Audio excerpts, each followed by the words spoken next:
Islam, the second biggest religion on earth. Muslims say that Islam is a peaceful and tolerant religion.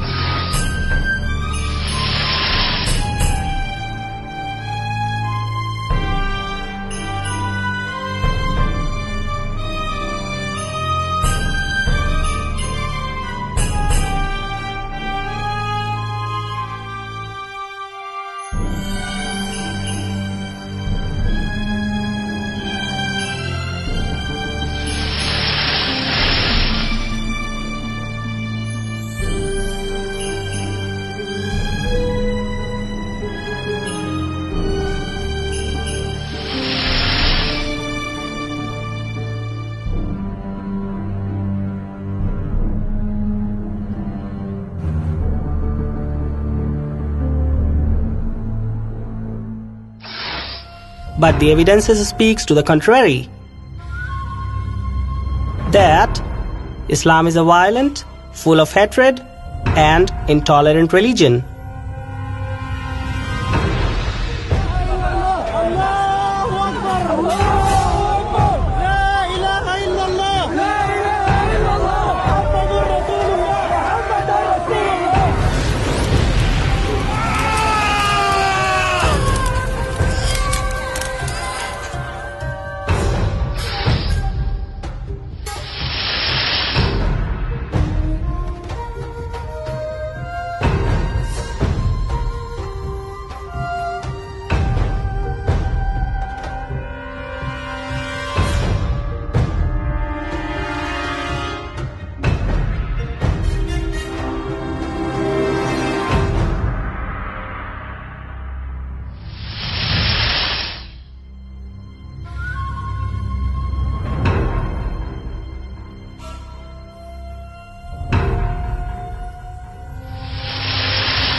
Which is the real face of Islam?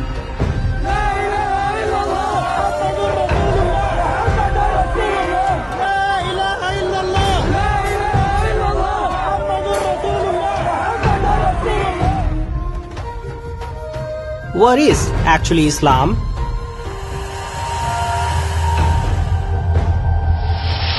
It is an accurate historical portrayal of the Prophet Muhammad. The facts in the movie are taken from the Quran, the Hadiths, and Islamic history. It will answer the question, was Muhammad an inspired prophet of God who gave us a new revelation, new religion? Or was he a madman? Was he a perverted madman driven by his own demons, thus producing a religion of violence and tyranny? I believe that as you watch the film, these two very important questions will be answered. Is Islam a religion of peace? Or is Islam a religion of violence and oppression? Thank you.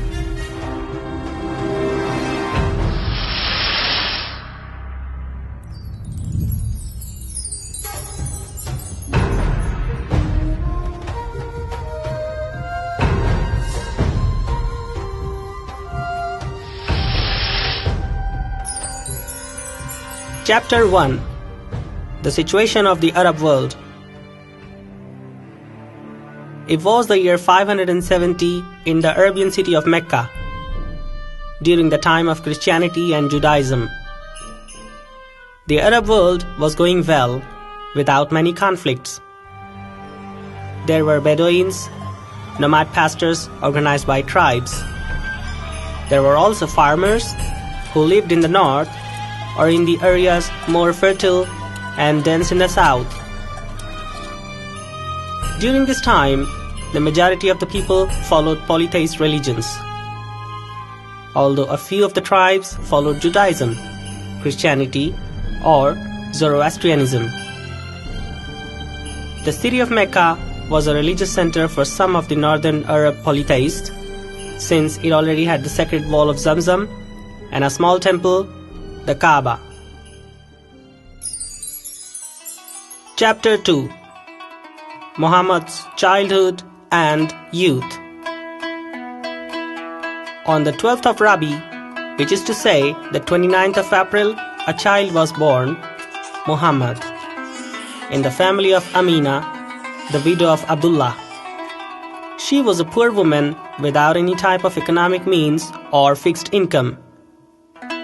Abdullah died shortly before the birth of Muhammad. Amina, for being very poor, sought help and found refuge with Abdul Muttalib, the grandfather of Muhammad, who was a generous man, although he had gone through some economic difficulties too. This situation was very difficult for the mother and her son.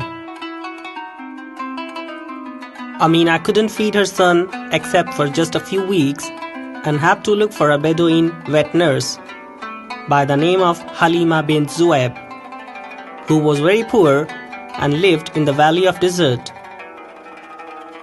Halima took care of and loved Muhammad.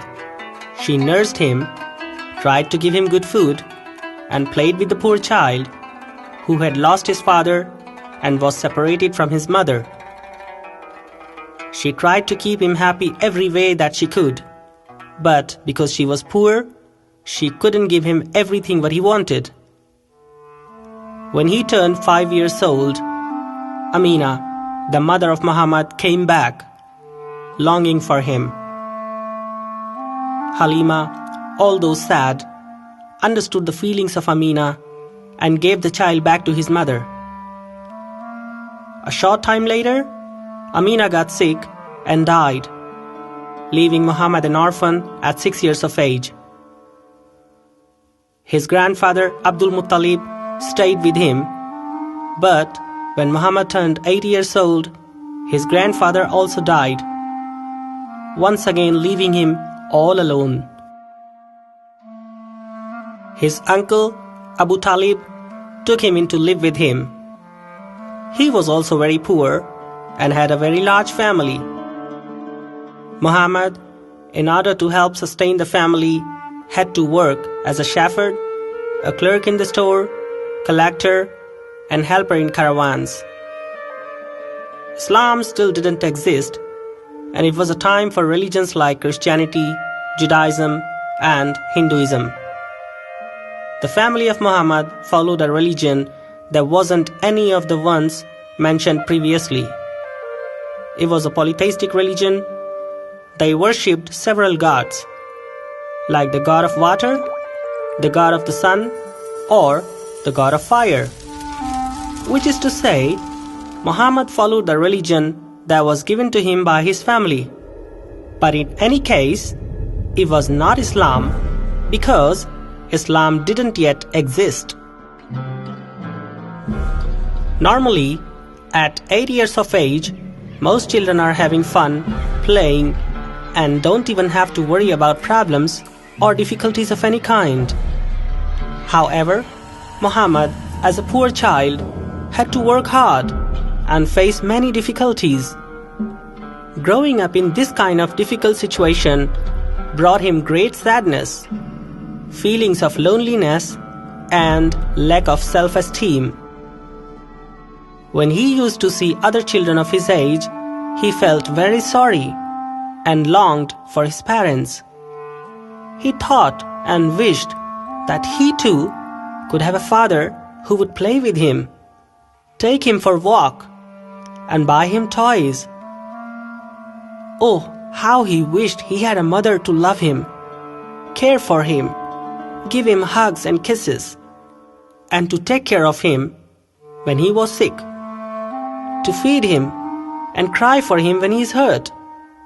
The poor child would just go to the corner to cry, because there wasn't anyone to whom he could express his feelings. It is doubtful that anyone can take care about, love, or understand us like our own parents. Although he lived with his uncle, he didn't have many freedoms and was constantly mistreated. His aunt treated him very badly.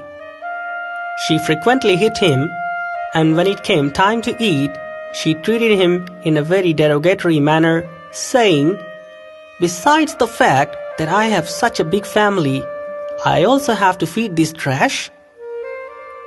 Muhammad listened in silence and endured everything without understanding why he was to blame, why he had to face such a cruel situation.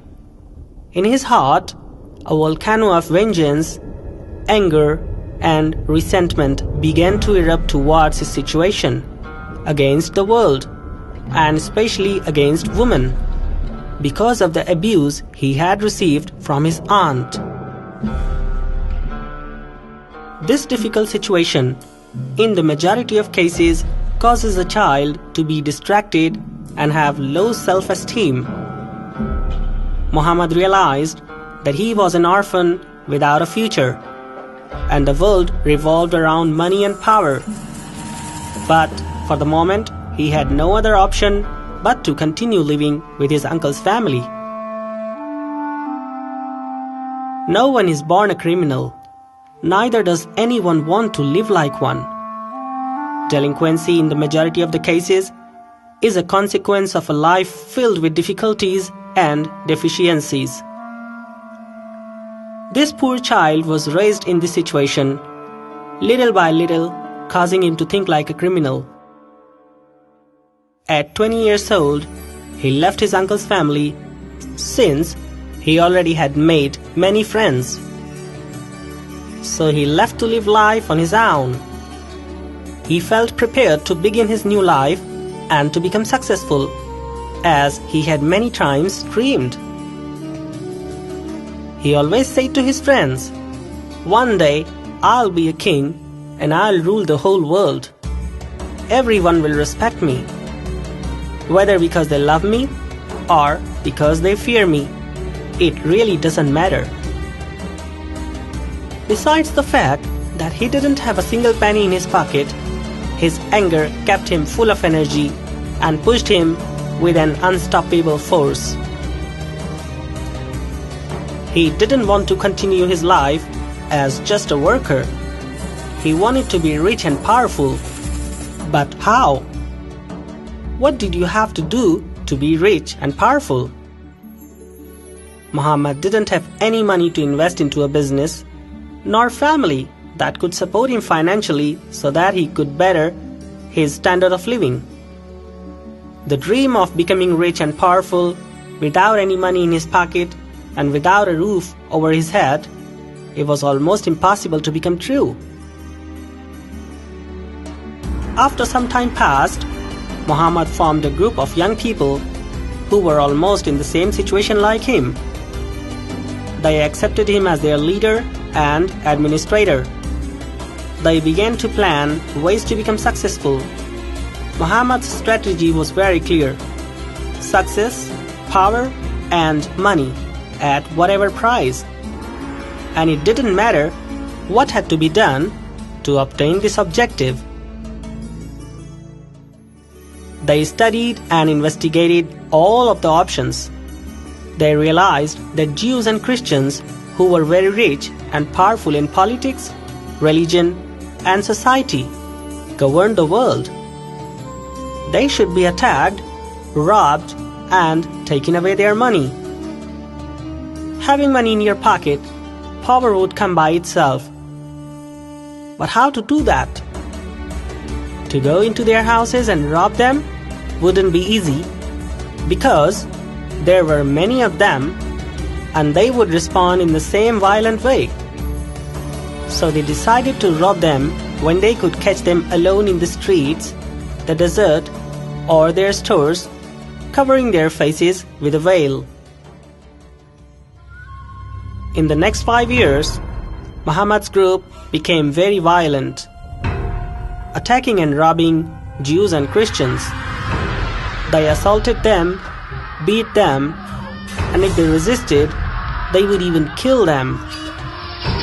Words like sympathy, love, and friendship didn't exist in the dictionary of Muhammad's life. For him, everything was a question of how he could obtain it all. They would grab them on the pathways and in the streets of the towns, except for in Mecca, where they didn't usually act. Everything was a question of having someone to scout out of the movements of the Christians and Jews and waiting for the rest to act. Muhammad was happy with his success during these 5 years, but he wasn't completely satisfied because he hadn't yet reached the point of where he wanted to be. Almost everything went towards the cost of maintaining the group. There wasn't much left over for him. He couldn't assault the people every day.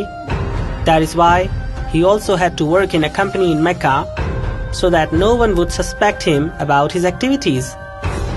He was worried for his future and began to think about how to develop a new strategy in order to climb the ladder higher in his profession of robbing the rich people in order to become more powerful. Chapter 3: Muhammad's First Marriage. While continuing to search for the best way to become even more rich and raise his standard of living, at the age of 25, Muhammad met Khadija, his boss at the job he had in Mecca, a Jewish merchant and wealthy widow who was 40 years old, 15 years older than him. This was just the opportunity that he needed. To Muhammad, neither age nor love mattered when it came to climbing the ladder of success. He just wanted to forget about it all. For him, love or relationships were not as important as power and money. All the difficulties and problems that he faced as a child had made him very cold and cruel. So that is how Muhammad began his courtship with this woman. His youth and longing for Khadija to make her feel loved again made it an easy task. Muhammad married for the first time to the 40-year-old merchant lady. Muhammad's objective in the marriage was to have a life filled with luxury and fun, and taking advantage of Khadija's wealth, creating a firm base for his plan to achieve success. It was the perfect plan to continue raising his standard of living, but he didn't leave his group. That continued to be an important concern in his life. Once he married Khadija and had a lot of money, Muhammad changed his lifestyle. Now he could travel wherever he wanted, manipulate influences, and continue to expand his group of criminals.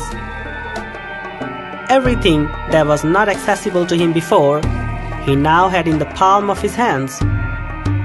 Muhammad continued his progress, creating new plans for his future. Where he had finally arrived wasn't even near the end. Muhammad wanted to fly to the heavens and govern the whole world. So he made his group of young delinquents even larger, including many young people who came on their own accord to ask for a job. Being that Muhammad was a very famous mafia man and contracted them to steal and kill. They began to exercise violence unnecessarily in their conduct without feeling any fear. The Christians and Jews feared them. They asked Muhammad to stop with his crimes, but he didn't listen to anyone. He was going very well, just like he wanted. To see that everyone feared him made him more happy each time and gave him confidence. Muhammad spread his mission to the rest of the Arab world, to all the important cities, and had his groups working for him in all regions. Because of this, it became the greatest mafia movement of that time.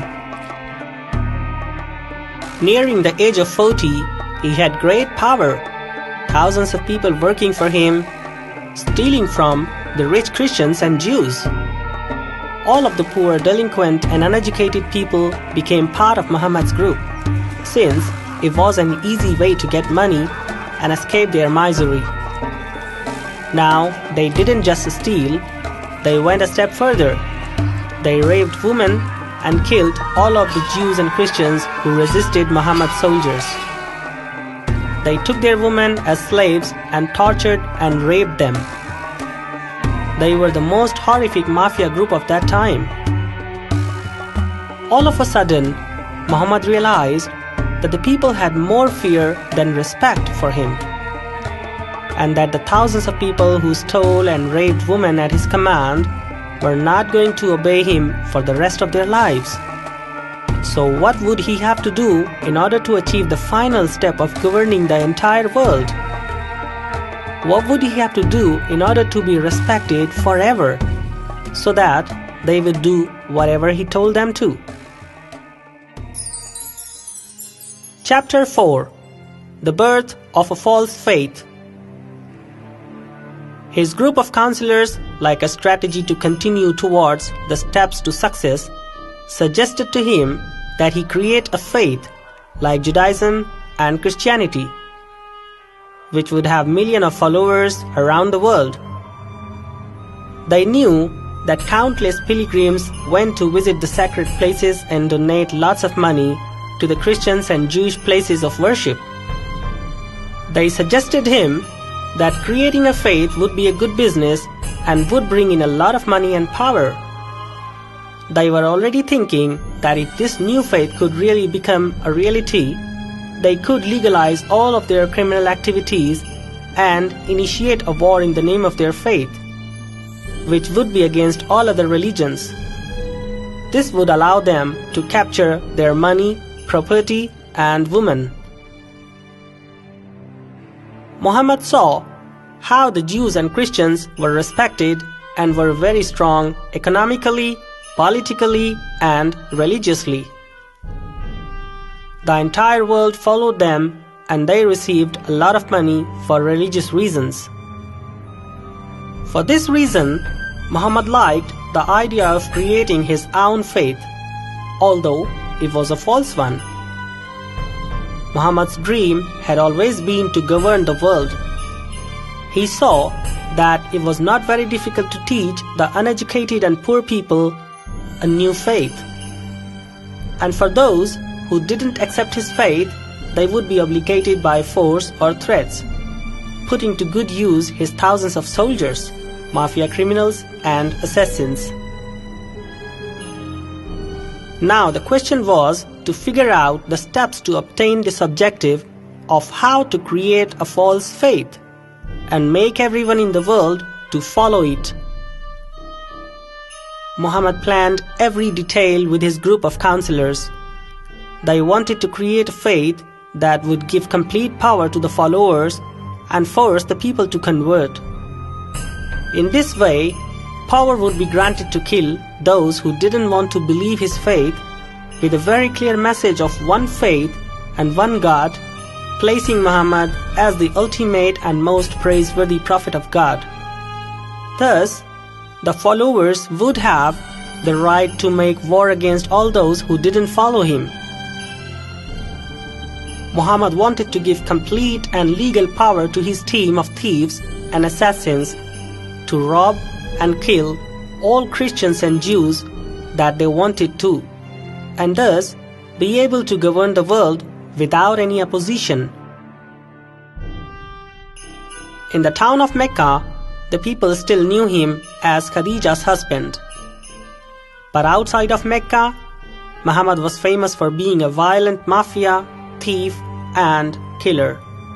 This, adding the fame of the city as the well-known major religious center, brought him to make the decision of using Mecca as the epicenter of his religious and principal destination of the followers of his self-created upcoming faith.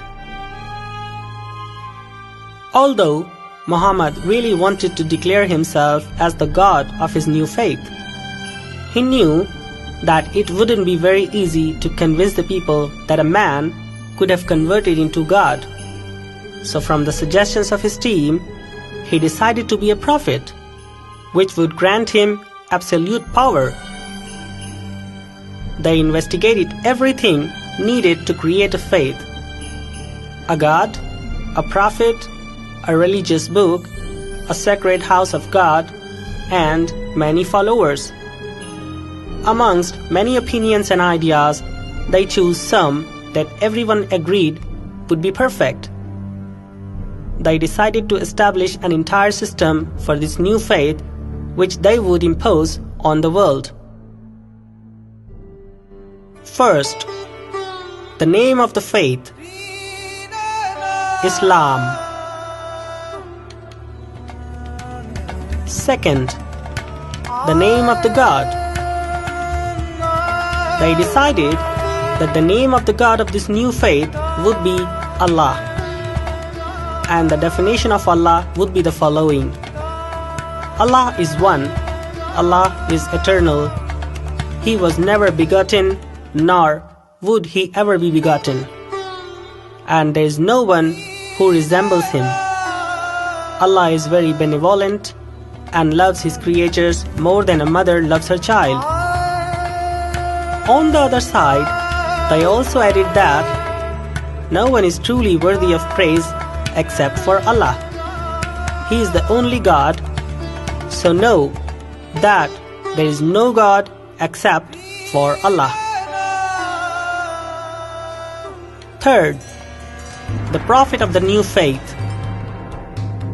They decided to declare that Muhammad would be the ultimate, most honorable, and most important prophet of Allah.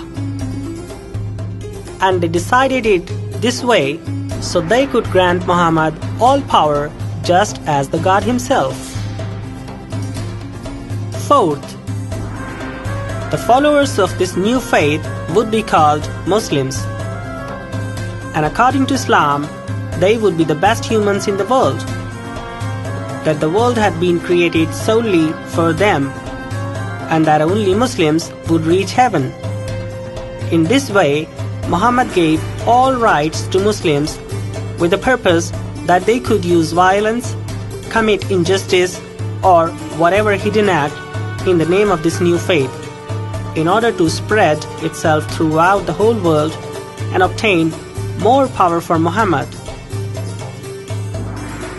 Fifth, the religious book that they created would be called the Quran, which would speak of and demonstrate the superiority of Muhammad.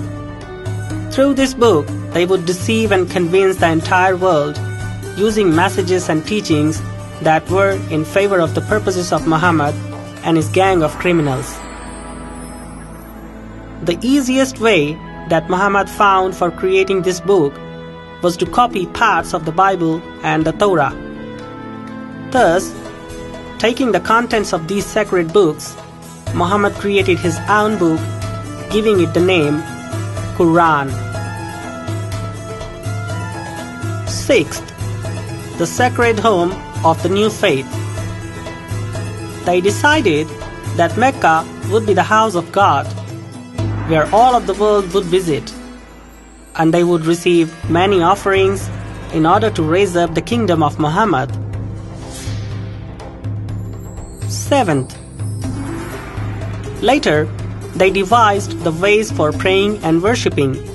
Rituals were established.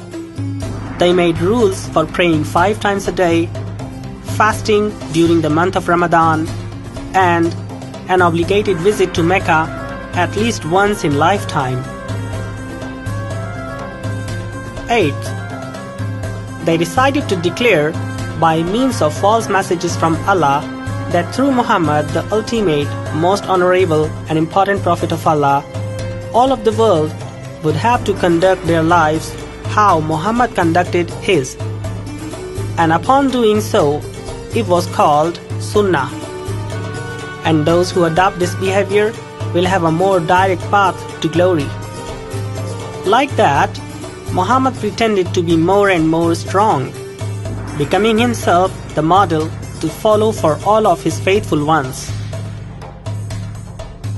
9th, Muhammad decided to design an official and legal site for his followers, where, with the excuse of needing to pray, they could plan wars and black market activities. They gave the name to the site Mosque, which now exists all around the world. Muhammad and his followers planned all the human massacres behind half-closed doors of the mosque. And now, the Islamic terrorists of the modern world are following the same steps of Muhammad inside these mosques in order to destroy the peace of the world. 10th, lastly, it became an obligation of every believer to participate in the holy war, jihad, in the name of Allah, the God created by Muhammad. It was a well thought out plan with the purpose that Muhammad and his followers could get everything that they wanted. Muhammad decided to begin the mission in his town Mecca and take advantage of the name and influence of his wife so that the people would believe his words. Muhammad thought of convincing his wife first about his new faith, and then later his wife would assure the entire world that what he was saying was the truth. In the year 610, at 40 years of age, Muhammad began to take action according to his plans. First, he wanted to deceptively convince his wife. He told her that he wanted to share a secret with her. She, who greatly respected him, always listened to every word of Muhammad, paying close attention. Muhammad told her that the angel Gabriel had visited him, bringing him a word from Allah.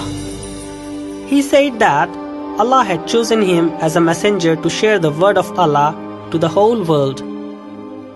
Upon hearing that, Muhammad's wife was surprised and thought that it was incredible that a human who up to until yesterday was simply a businessman, all of a sudden had become a prophet of a God called Allah. To her, it seemed impossible to believe and didn't understand why Muhammad had created this fantasy. Before that day, she had never heard of the name of this new God created by Muhammad that was called Allah. She told Muhammad that she didn't understand anything. Muhammad realized that his wife was not taking his word seriously. So, being the very clever and intelligent person that he was, he began to pray to Allah on his knees, kissing the floor and crying. He did this for several days. Finally, his wife was convinced and began to cry as well. She told Muhammad that she believed him and that she wanted to do everything possible that she could. So Muhammad said to her, "More than anything else, I want you to convert to Islam and accept the existence of Allah and me as His messenger." Although she was not 100% sure about Allah, nor His messages or messenger, she did it for her husband. Afterwards, Muhammad asked her to help convince the people of Mecca that Allah had sent a message to the town through Muhammad. Allah is the only God and Muhammad is the Prophet of Allah. Taking advantage of the influence, status, and support of his wife, Muhammad publicly introduced the new religion of Islam and declared himself a prophet. Just as in past history, Jesus Christ had declared himself a prophet. Muhammad was copying Christ with wrong intentions of deceiving the entire world. The difference between Jesus Christ and Muhammad is that Jesus Christ truly was the messenger of God and sacrificed his life for humanity. And on the contrary, Muhammad was not a prophet, except that he was doing this to achieve his own personal objectives. When the town of Mecca heard about Islam, Allah as God, and Muhammad as prophet? In the beginning, nobody wanted to listen to him or believe him. It wasn't so easy going out on the street proclaiming to the world the existence of a new faith, a new God, and a new prophet. A faith is not a typical plate of Arabic food that you just prepare in an hour. But Muhammad's wife helped him greatly to take the message to the whole town and convince the people of it.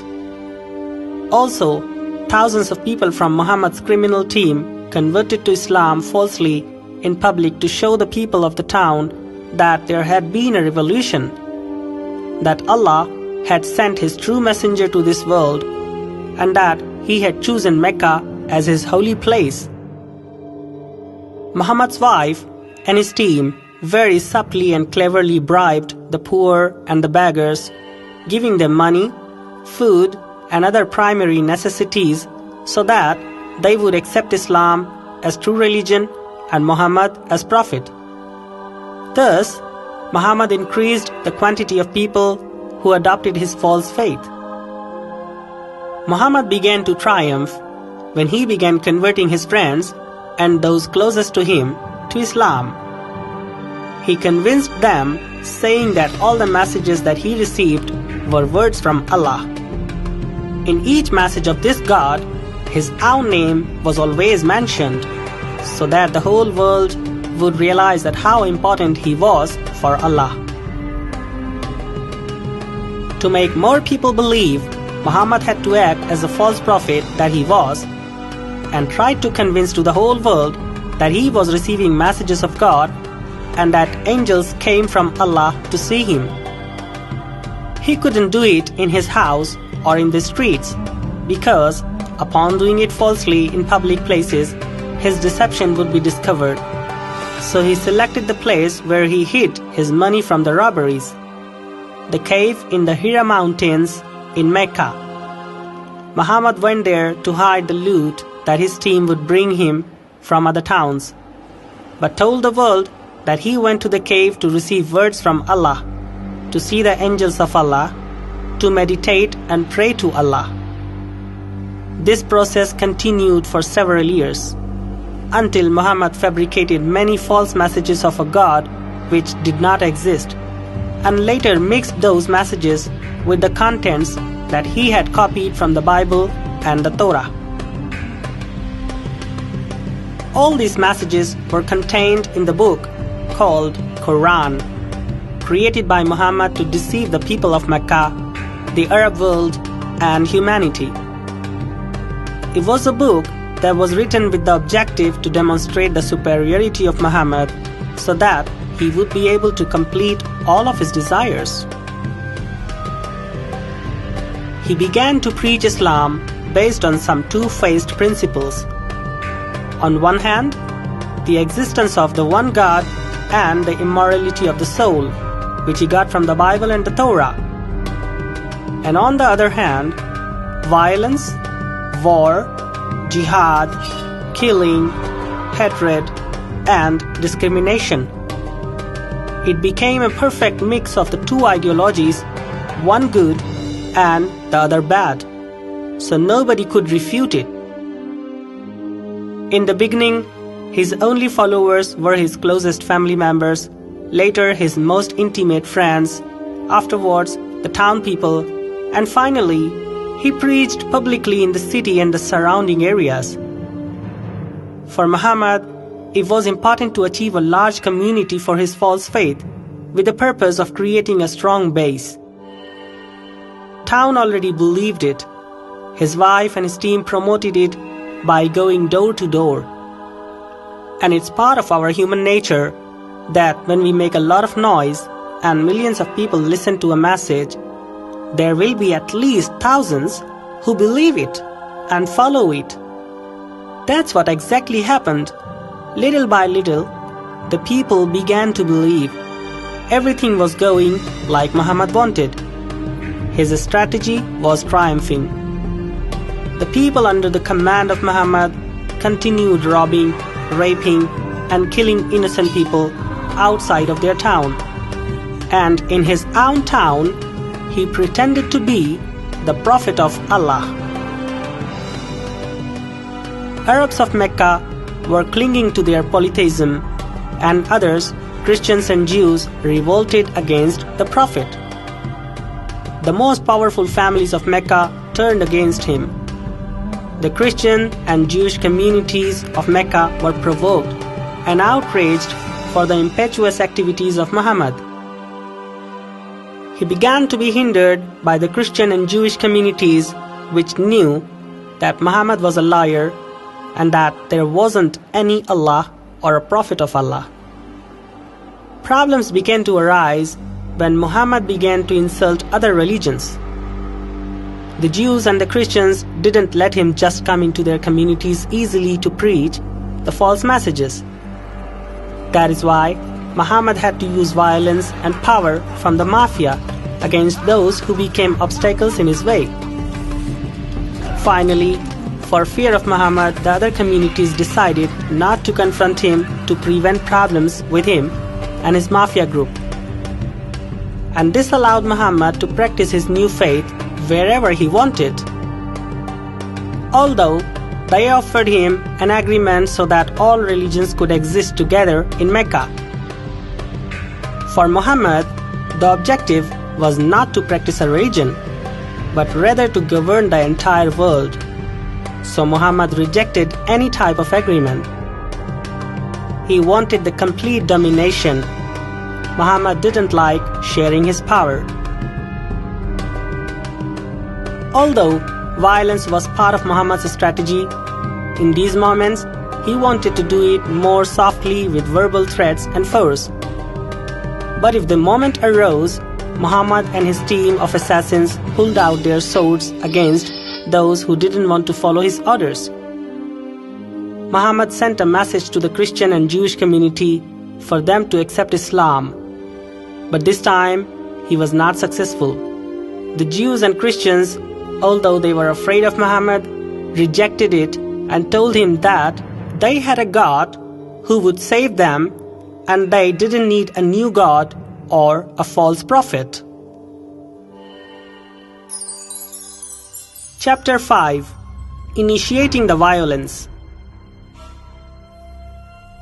Now Muhammad was searching for a way to make possible conversion of Christians and Jews to Islam with tricks, lies, force, and threats.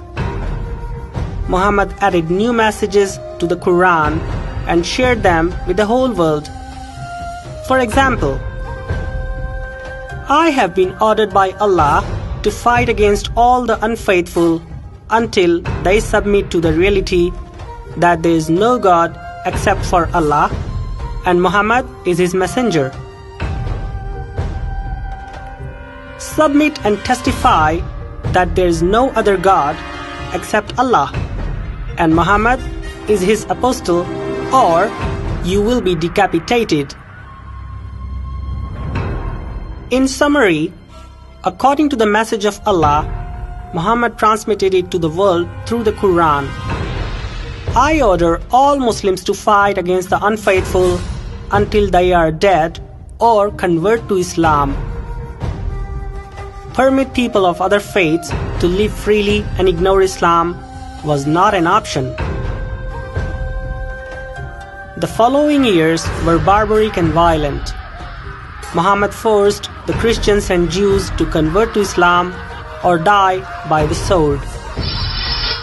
Muhammad and his followers abused their women and seized their properties. Many children were left orphaned and the young girls lost their boyfriends and fiancés.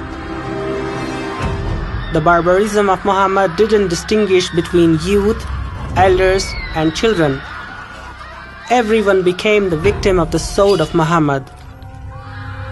It left women as widows, children as orphans, very mistreated physically and psychologically.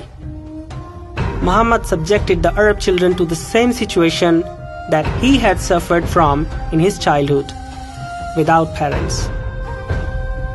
Because of Muhammad, a huge part of the population cried for the rest of their lives from deep horror and suffering.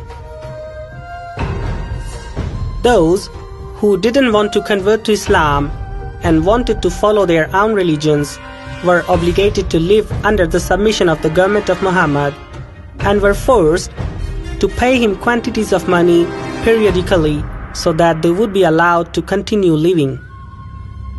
Thus, the people of other religions were forced to pay a tax to Muhammad called jaziyah under Islamic laws. The resounding success of his strategy attracted various mafia groups from other towns and Arab countries. Some groups from the Arab city of Medina invited him to negotiate about how they could join Muhammad's group. This offer was enough attractive for Muhammad because he needed more manpower and political alliances with various groups in order to continue the plan of flying his flag throughout the world. Chapter 6. The start of the Holy War, Jihad. Muhammad and his mafia alliances reached an agreement of sharing the power, but only under one condition, according to what? The world will be governed under Muhammad's flag. And then, from Medina, a new story was began.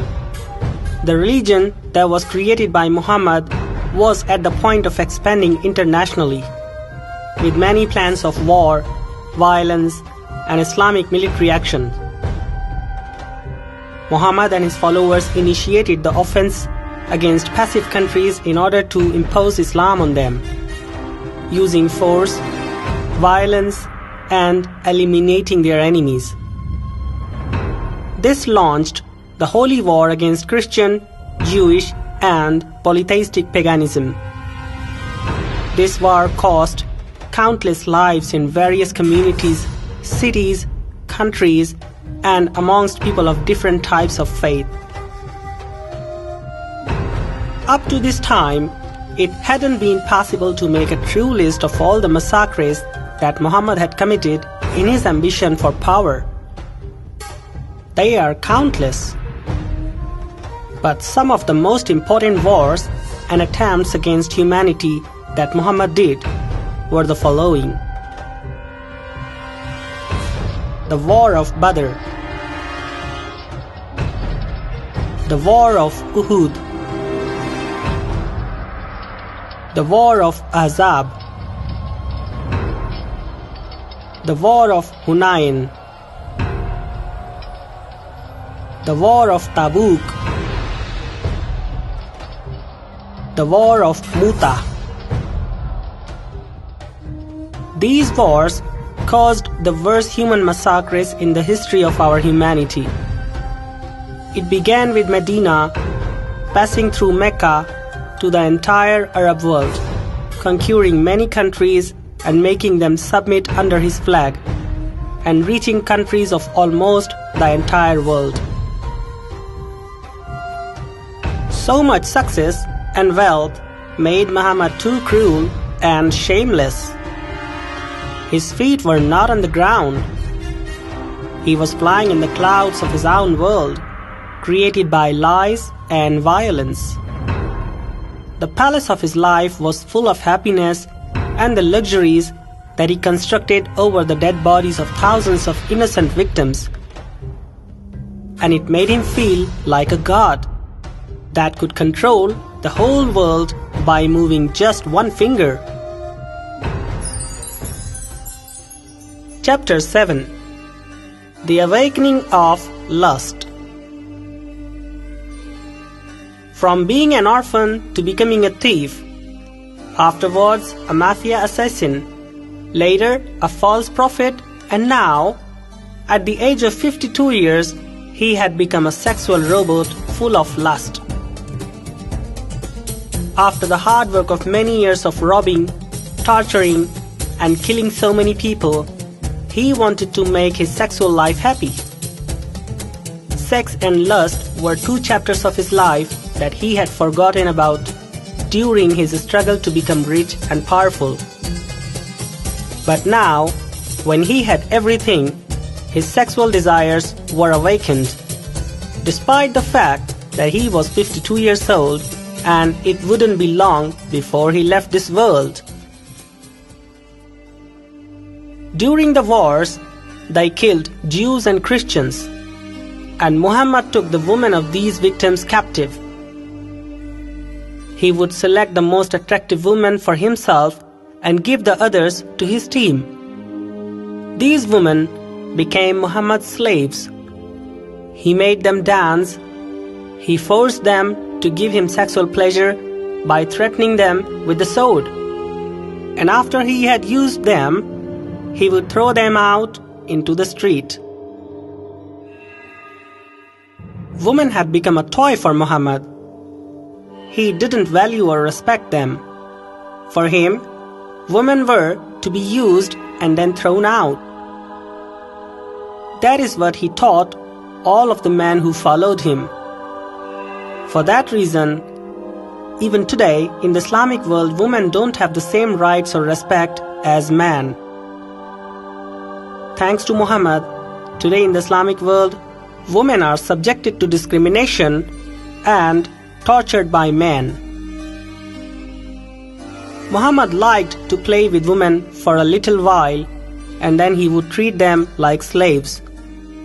With those whom he liked to spend a lot of time with, he would threaten to kill them if they didn't agree to marry him. In the following years, he married several times, divorcing the ones he was no longer interested in so that he could marry others. The Quran and history tells us that Muhammad was married 11 times. But according to the signs and indications, Muhammad was married many more times. Even on some occasions, he had been married several times within a week or even a month.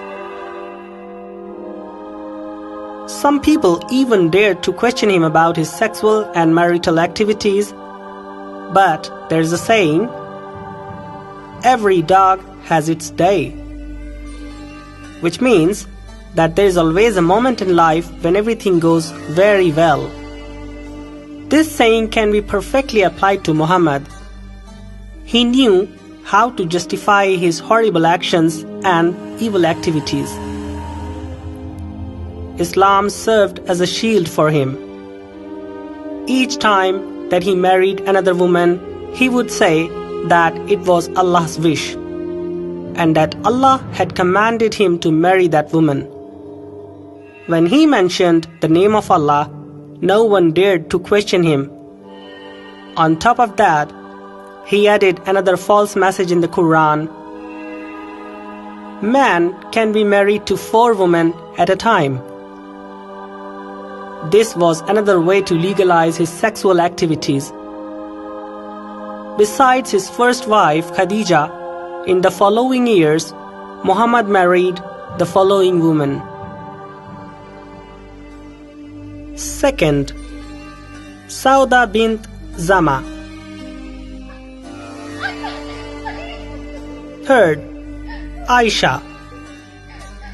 She was the third and most questionable wife of Muhammad, daughter of his best friend Abu Bakr, a 6-year-old minor girl who was engaged to a young fellow, Jubair ibn Mut'im. But like always, Muhammad's sexual desires were awoken, and he devised a trick to get this girl, breaking off the commitment that had been made between these 2 young people. Muhammad was 52 years old when he married this minor girl. Fourth, Hafsa bint Umar. Fifth, Salama Hind. Sixth, Zainab bint Khuzaima. She was a Jew whose father, husband, and uncle were all assassinated by Muhammad's Islamic army. 7. Zainab bint Jahsh. She was the wife of Muhammad's adopted son. In other words, his daughter-in-law. Muhammad used tricks by inventing a false message from Allah and forcing his son to divorce his wife so that he could marry her himself. 8th, Juwayriya bint al-Haris. 9th, Safiya bint Huyai. She was a 17-year-old Jewish girl. Muhammad killed her father, her husband Kinana, and her brother all in the same day and raped her that very night. 10th, Barra bint al-Harith, alias Maimuna. 11th, Habiba. Muhammad had sexual relations with almost whoever he wanted, thanks to the supposed interest that Allah had in his sexual life, who would give him orders to marry one and then another. Muhammad sexually exploited young girls, had many women as slaves, and countless wives. Muhammad never forgot to justify his dark sexual activities using Quran as a shield, saying that all of his marriages were for the good of humanity and was helping the widows. But in reality, it was Muhammad himself who used to kill the husbands of those women and later raping them and forcing them to marry him.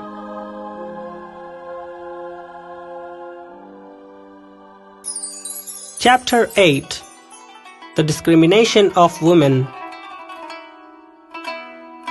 Muhammad was never able to pacify his hatred and anger in his heart against women. To him, it seemed as if all women were bad and cruel like his aunt. And because of that, he wanted to get revenge from all of them. He used to find the face of his aunt in the face of every woman. And that is why, through all of his writings and commands, he sentenced women to a very difficult life. Through his religious orders, discrimination against women is expressed in several ways, like the following. 1. Muslim man can be married to 4 women at the same time, but women do not have the right to protest or marry more than one man at a time. 2. Muhammad made it so easy for men to destroy the life of their women. For example, a Muslim man at any moment, without any warning, preparation, or legal process, can divorce his wife within some seconds, just by repeating the word talaq 3 times, which means divorce. But a woman doesn't have it that easy if she wants to divorce her husband. First of all, Islamic society doesn't allow her to do so. And if she still wants her freedom by being a rebel, she will have to go through a long and painful process. But later, after being divorced, she will not have the same respect in society as before. 3. Any religion allows men and women to pray together to God under the same roof. But in this case also, Muhammad discriminated against women. They are not allowed to pray in the mosques together with the men. This is because, according to Muhammad, women are second-class human beings and are not that close to Allah like the men are. That's the reason that women always have to pray separately from the men, the majority of them in their homes. 4. Muhammad did not give permission to women to enter the graveyard, despite the fact that if a woman died, she could be buried there. However, it was always the man who carried her body to the holy field for burial.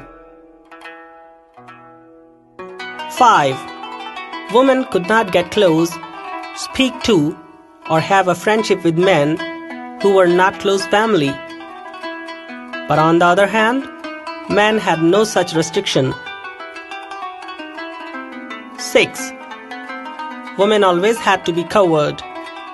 They were obligated to cover the faces and entire bodies. 7. Muhammad did not believe that women were intelligent or that their word had any value. It is for that reason that in the Islamic laws, which Muhammad invented, the testimony of a woman is not valid. For example, if a woman has been raped and she reports it to the police, that report cannot be processed until at least one man testifies to her word. By doing all these things, Muhammad left women sentenced to suffer forever. That is why we now cannot change or better the situation for them. Because women already have their future and destiny decided by Muhammad via the Quran. And the Quran is a book which doesn't allow modifications or changes in it. Chapter 9. Condemning the non-believers. After winning the wars, Muhammad and his team used to capture the buildings of the cities and converted them into mosques. And in them, they built tall minarets that, according to Muhammad, were signs of victory for Islam. The mosques were not a place to pray. They were huge offices of his conquest of the world in which the minarets demonstrated his power. Muhammad invented his own Islamic flag with the image of a sword. This symbol means that all have to fear the sword and the power of Muhammad. With this sword, Muhammad assassinated and threatened the world in order to make them submit to Islam. This image of the sword still exists on the national flag of Saudi Arabia, where Muhammad was born, where the lie about Islam and his war against humanity was started from. Muhammad declared that whoever wasn't a Muslim couldn't enter into the Kaaba, which is called the home of Allah. The message of Muhammad was very clear. All those who are not Muslims are enemies of Muhammad and his followers. Through the Quran, which is a creation of Muhammad, he left a very clear message to all the Muslims that they should not have any friendship or relationship with the Kafirs, people who are not Muslims. Muhammad never allowed anyone to oppose him. This meant losing your life. Several people from his group that rebelled against him were brutally assassinated by Muhammad. And until today, Muslims continue with the same ideology. According to them, whoever decides to abandon, oppose, or criticize Islam will be assassinated. Chapter 10. The Death of the Great Prophet. After having fulfilled all of his objectives of being rich, powerful, and respectable, in the year 632, at the age of 62, Muhammad died. But before leaving this world, he left so much radicalism and violence in the heart of Muslims that we can never erase or change it. Although Muhammad died, his followers, political alliances, and team of criminals continued to commit all of the injustices, tortures, and massacres that he had taught them. And it wasn't because of their faith in Islam or out of respect of Muhammad. It was because they were not capable of living without the luxury and power coming from the lie of the faith of Islam that Muhammad had created.